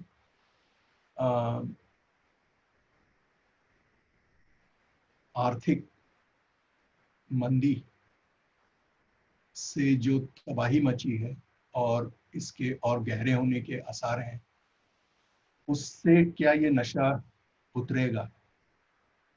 पता नहीं, मुझे पता नहीं कि ऐसा होगा कि नहीं। लेकिन वाकई आज ये हमारी सबसे बड़ी, मुझे एहसास होता है कि हमारी सबसे बड़ी लाचारी है कि हमारे पास जो भाषा है वो भाषा अब लोगों तक नहीं पहुंचती, या लोग उसे सुनकर भी बहरे हो जाते हैं, उससे उनको कोई फर्क नहीं पड़ता। हम किस बोली में बोलें, किस भाषा में बोलें जिससे कोई अनुगूंज पैदा हो, ये हमारे सामने एक सवाल है। मेरी आशा थी कि जाति का सवाल हमें हिंदुत्व की से बचाएगा, कि जाति को लेके जो घर्षण है और जो एक तरह से विरोधाभास है, जो बहुत गहरे विरोधाभास है, उनको हिंदुत्व की राजनीति पचा नहीं पाएगी और उसके कारण हिंदुत्व को अजीर्ण हो जाएगा, इंडाइजेशन हो जाएगा। और ऐसी मेरी आशा थी, लेकिन ये पूरी तरह से अभी खारिज नहीं हुई है। लेकिन इसके जितना मैंने सोचा था कि जितना आगे बढ़ सकेगी हिंदुत्व की राजनीति जाति के बरक्स, उससे कहीं आगे आ चुकी है मेरे हिसाब से। मैंने सोचा था कि जाति की समस्याएं, जाति को लेकर के जो उलझने हैं हमारे समाज में, वो हिंदुत्व के इस अश्वमेध के घोड़े को रोक लेंगे, तो ऐसा नहीं हुआ, या कम से कम अभी तक नहीं हुआ है। तो मैं ये कबूलता हूँ कि मेरे पास अभी फिलहाल हम बचाव की मुद्रा में हैं। मुझे करने को कुछ अभी, इसीलिए हम कुछ ठोस चीजों की खोज में है ना, कि रिलीफ वर्क, इस तरह का कुछ काम, जिससे ठोस काम जिससे हम कर पाए। राजनीतिक स्तर पे असरदार काम, आज उसकी रूपरेखा क्या होगी, कम से कम मुझे तो नजर नहीं आ रही। तो मैं असमर्थ हूँ आपके सवाल का जवाब देने।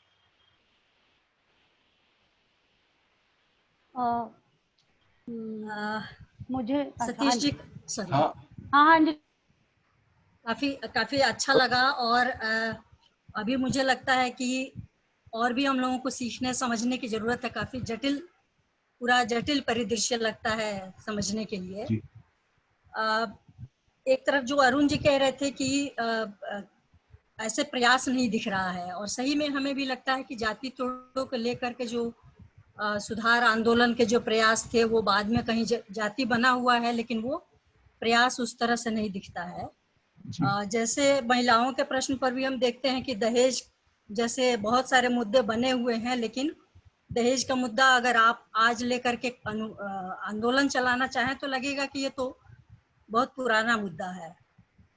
दूसरी तरफ पढ़े लिखे तबके में भी ऐसा जो शर्म की बात होनी चाहिए वो भी ऐसे दिखता है कि मान लीजिए कि ब्राह्मण समाज का बड़ा बड़ा बैनर दिखेगा, या अग्रवाल समाज, कायस्थ समाज, तमाम तरह की जातियों के बैनर तले प्रोग्राम ऑर्गेनाइज होना आज के समय में, मतलब 100 साल पहले, 50 साल पहले हम सोच सकते थे, 25 साल पहले सोच सकते थे, लेकिन आज के समय में भी जिस तरह से ऑर्गेनाइज होता है तो उसमें लगता है कि जो जिस चीज को बिल्कुल अंदर से नकार होना चाहिए, मान लीजिए कि व्यक्ति छोड़ नहीं पा रहा है वो अलग बात है, लेकिन बैनर लगा करके प्रोग्राम करेगा और उसमें जो बेइज्जती नहीं महसूस होती है, तो ये हमारे समाज की विशेषता है। लगता है कि जाति तोड़ो और ये सबको, मतलब वैसे कोई नहीं कहेगा कि बड़ी अच्छी बात है, लेकिन उसको ऑर्गेनाइज कर लेंगे।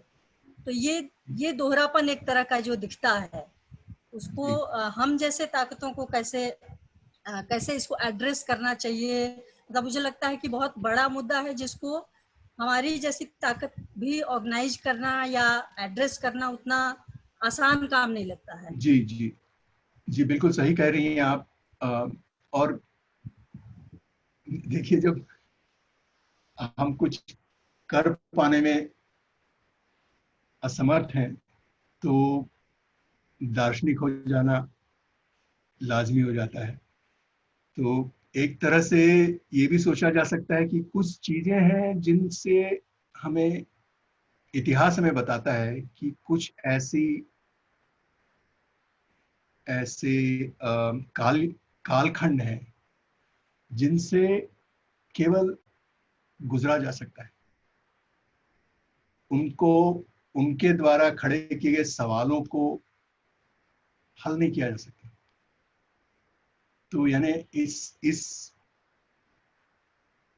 प्रकरण से, हिंदुत्व के प्रकरण से, इस गुफा से हमें गुजरना होगा और निकलकर हम कहाँ आएंगे ये तो अभी पता नहीं, लेकिन कभी कभी लगता है कि ये हमारा, खासकर बुद्धिजीवियों का अहंकार है कि हम हर चीज के लिए जवाब खोजते हैं, जबकि कुछ चीजें होती हैं जो बस एहसास करने की होती हैं, जो अनुभव करने की होती हैं, जिनसे गुजरना होता है।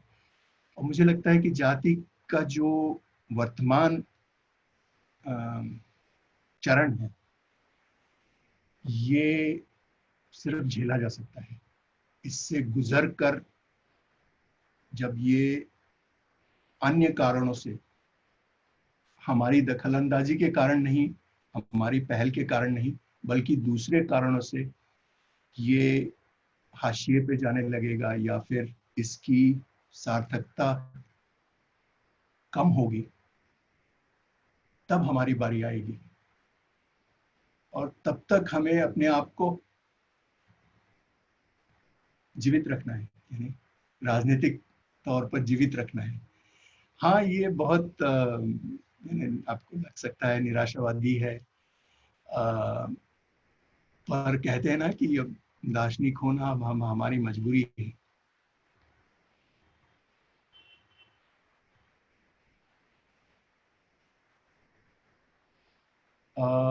एक और सवाल आया हुआ है, Savarnas assume great indignation at the snatching away of rightful opportunities as a result of reservations in the form of meritocracy argument. A recurring point of contention being the claim that reservations in this day and age are unwarranted because most lower castes have achieved economic empowerment. Your thoughts on this? Yes, Janki ji, this is, I've been speaking on reservations for 20 years, probably more, and this is always either the first or the second question. Why not on economic means? Why not? Because caste is a social thing. It is not an economic thing. Everything has an economic aspect, and in that sense, so does caste. But that is only an aspect. Caste is not fundamentally an economic thing. So many things are not fundamentally economic. That is why we need reservations. Reservations are not the compromise. I mean, it's a very long answer, but I'm trying to give a very short version of it. The compromise, because Indian independence was a passive revolution or a revolution from above, the compromise arrived at was the fiction of unity will be maintained and the reality of divisions would be downplayed. One way of downplaying this was to convert talks of difference, discrimination, and so on into talk of backwardness.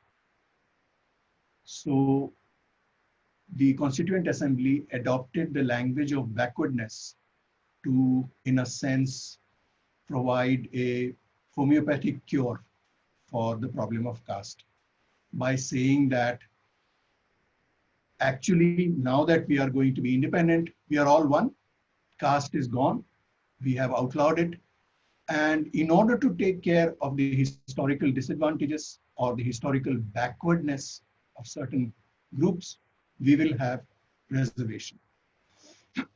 This whole way of looking at reservation is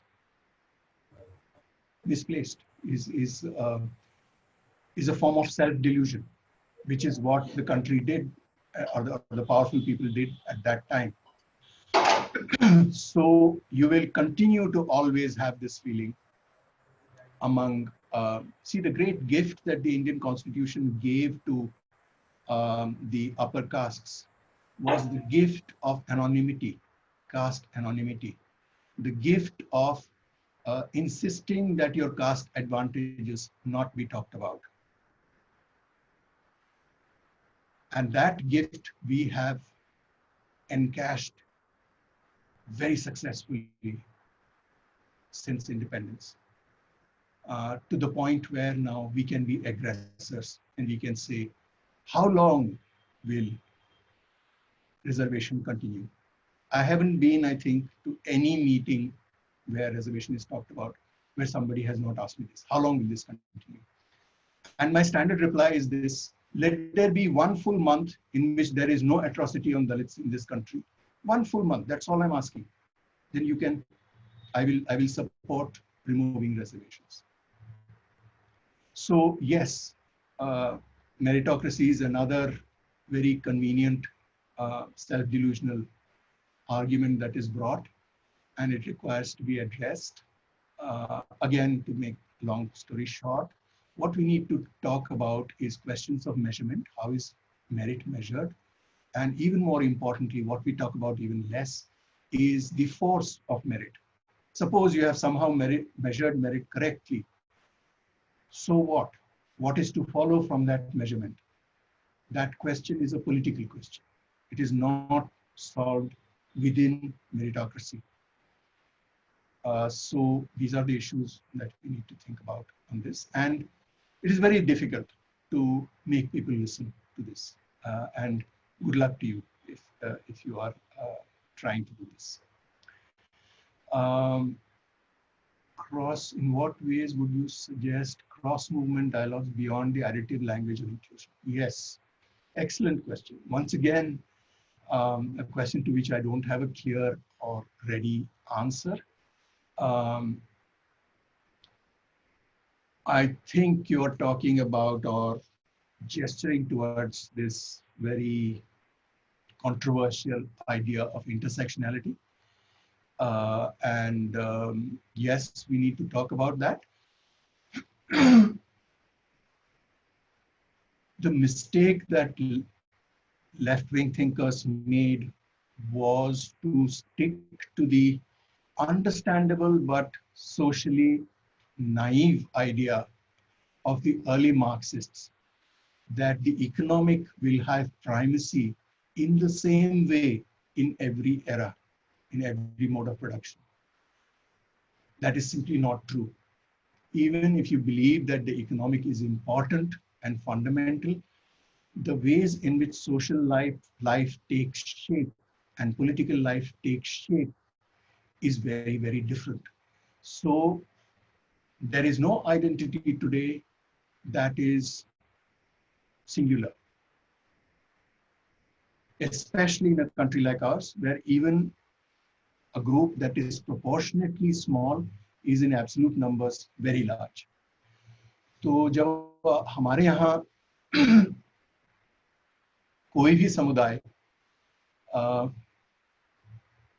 विभेदित समुदाय है, differentiated society, हर समुदाय में विभेद है, अलग अलग आयामों पे विभेद है. There is differentiation on economic basis, there is differentiation on the basis of region, on the basis of language, religion, a number of things.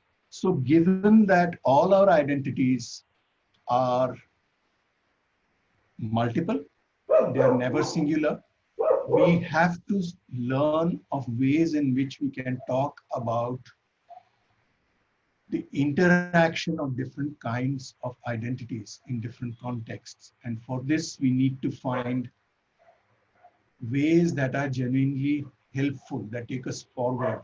Simply thinking in terms of a row and column idea of intersection is of no help at all.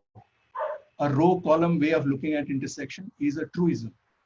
It is always true. Everybody will have height and weight, right? So to say that we are an intersection of height and weight it does not help us. We have to think of the ways in which a particular identity is modified by another identity and provide descriptions of these modifications. That's what we need to do.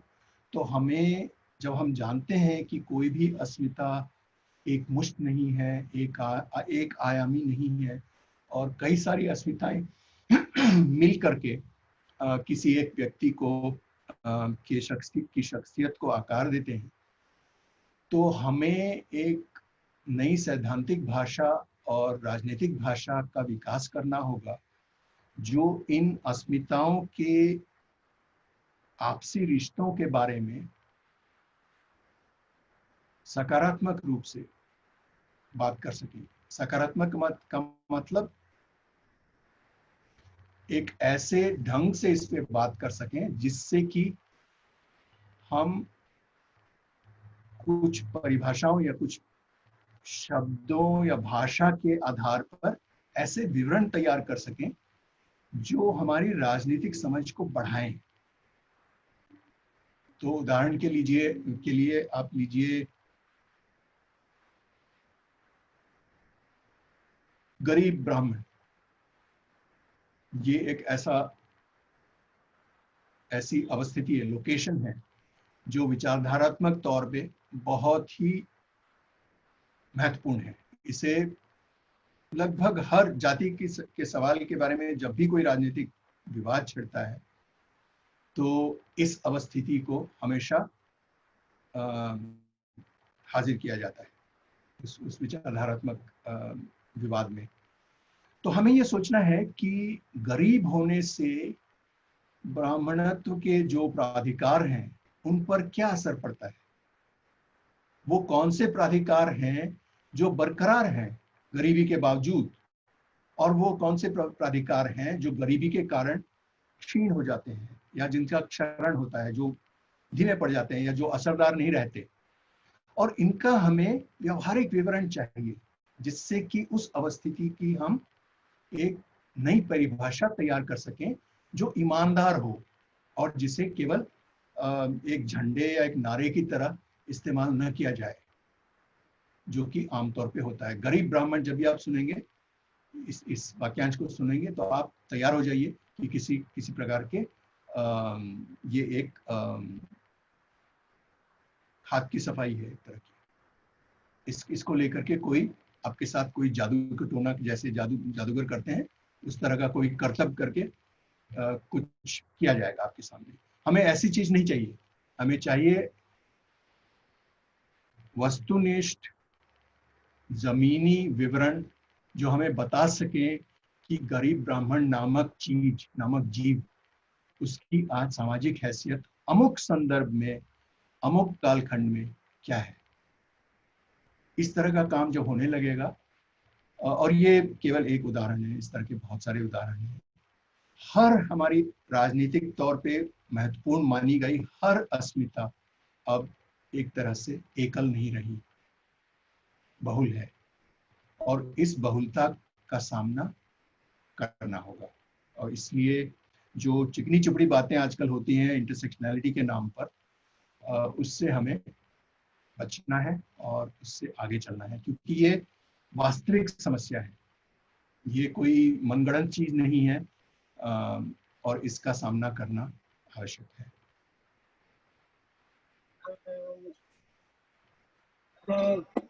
मेरे ख्याल से बातचीत तो बहुत लंबी चलती रह सकती है और बहुत ही टेम्पटिंग है। मैंने अभी देखी और मुझे ताजुब हो रहा है कि आप लोग अभी तक इतनी मार खाने के बाद भी बने हुए हैं। अरे हाँ, तो बहुत ही महत्वपूर्ण बातचीत थी और बहुत बहुत शुक्रिया सतीश जी आपका कि आपने वक्त निकाला और बहुत सारे महत्वपूर्ण मुद्दे हमारे सामने रखे। नहीं, मैं आपका उत्साह नहीं बढ़ा सका, इसका मुझे खेद है। उत्साहवर्धक चीजें मैं जितनी नहीं कह पाया जितना कि अपेक्षा की जाती है लोग कहेंगे, तो मैं इसके लिए क्षमा चाहता हूँ आपसे। झूठी अपेक्षा और झूठे उत्साह का भी बहुत फायदा नहीं होता है। रियलिज्म और सेंस ऑफ चेक और सेंस ऑफ लोकेशन बहुत इंपॉर्टेंट है, जो मुझे लगता है। और अगर मुझसे पूछा जाए तो मेरे लिए तो ये लोकेशन वाला, रिफ्लेक्शन वाला सवाल जो है, ये बहुत ही महत्वपूर्ण सवाल है, जिसमें मुझे लगता है हम सब लोगों को बहुत अवेयर रहने की जरूरत है जब भी हम कभी भी बात करते हैं या चीजें करते हैं। सभी के लिए। और ये और एक निरंतर चीज है, ये ऐसा नहीं कि आपने जी, एक बार सोच लिया तो वो खत्म, अब वो जेब में रख और लिया ऐसा बस। भी नहीं कि हम जानते हैं, इट्स लाइक ये this a constant process, we have to constantly make an conscious effort to engage into it, जी that's how I see it.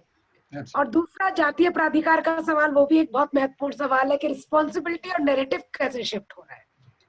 तो वो भी हमको लगता है कि बहुत महत्वपूर्ण चीज आज की बातचीत से निकल के आई। और ये तो एकदम सही बात है, एक नई राजनीतिक और सैद्धांतिक भाषा और तरीकों की जरूरत तो है। वो सिर्फ वामपंथी नहीं, वो सभी आंदोलनों के सामने एक तरह की चुनौती है आज के दौर में। जी मुझे लगता है। और हम भविष्य में भी आपको ऐसे ही परेशान करते रहेंगे और बुलाते रहेंगे बातचीत करने के लिए। और नहीं, अब मास्टर लोग तो हमेशा शिकार की तलाश में रहते हैं कि कौन हमारी बात सुनने को तैयार है, तो इसके लिए आप निश्चिंत रहें। और खासकर अब ये लॉकडाउन या ये महामारी की स्थिति ने एक तरह से ये वेबिनार का जो प्रचलन है, इसका फायदा उठाया जा सकता है। तो नहीं, मैं आप सबका शुक्रगुजार हूँ कि आपने इतनी गंभीरता से इतनी देर तक ये सारी बातें सुनी। और ये जैसा कि आप जानते हैं, हम सभी इसी नाव में सवार हैं, किसी के पास कोई जादुई छड़ी नहीं है कि एक झटके में हालात बदल दे। और ये हमारे लिए बचाव का समय है, बात सही है, लेकिन बचाव का समय जरूरी नहीं है कि निराशा का समय हो। तो हमें आशा को एक तरह से, नहीं, ये बहुत महत्वपूर्ण बात है, मुझे लगता है इस बात पे बार बार जोर देने की जरूरत है, क्योंकि अदरवाइज बहुत तो जी आशा की कड़ी कहीं एक पकड़ के रखनी है। तो इसी के साथ साथ बहुत बहुत शुक्रिया बाकी सारे साथियों का भी, जो इतनी देर तक हम लोग के साथ जुड़े थे, रहे और बातचीत में शामिल हुए, सवाल किए, चर्चा किए। और उम्मीद है हम फिर से जल्दी से फिर से हम लोग मिलेंगे और फिर से किसी नई तरह के मुद्दे पे हम लोग बातचीत करेंगे। तो शुक्रिया, आप सभी का शुक्रिया। धन्यवाद। तो मैं ये मीटिंग बंद कर रही हूँ। अच्छा, लकी कुछ कहना चाह रही थी क्या?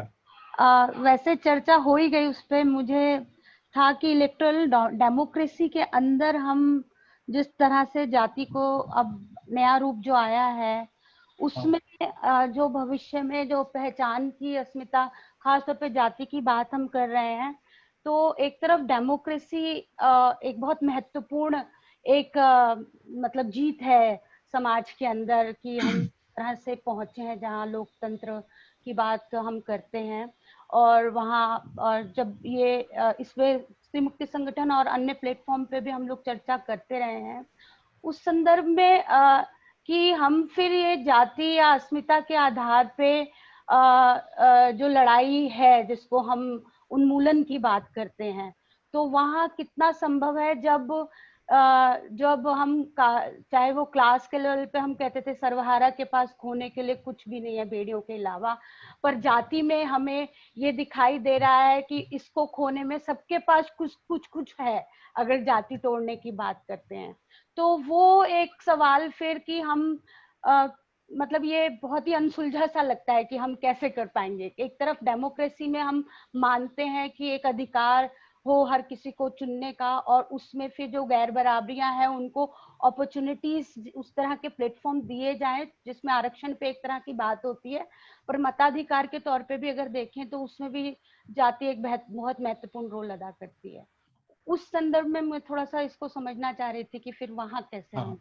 ये आपका बहुत अच्छा सवाल है, इस पे आगे लंबी चर्चा जरूरी होगी। संक्षेप में कहूँ तो मैं हमारी लोकतंत्र की जो धारणा है वो अभी तक मुख्यतः सांख्यिकी संख्या के आधार पे है, और उससे हमें आगे बढ़ना है। लोकतंत्र का मतलब, और खासकर चुनावी लोकतंत्र की समझ सांख्यिकी समझ रही है अभी तक मूलतः, यानी ये संख्या पे आधारित है। इससे हमें आगे बढ़कर राजनीतिक स्तर पर और सामाजिक स्तर पर लोकतंत्र का मतलब क्या होगा, ये इसके बारे में सोचना है। ये बहुत पेचीदा सवाल है। यही अगर जाति के सवाल की आत्मा यही है मेरे ख्याल से, कि कैसे हम संख्या के सवाल से आगे बढ़ के सामाजिक स्तर पे इसे खड़ा कर सकें, इस सवाल को सामाजिक स्तर पे खड़ा कर सकें। तो जिम्मेदारी आपकी भी बनती है लकी, जवाब खोजने की। जी, लगे हैं तभी सब, इसलिए चर्चा कर रहे हैं आपसे आज। Renu, hello.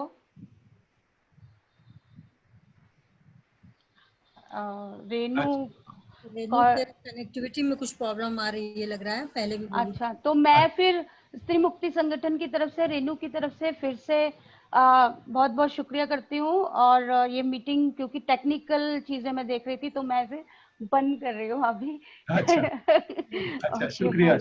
Thank you very much. हाँ, कोई बात नहीं, खत्म बाय। होगा। अच्छा।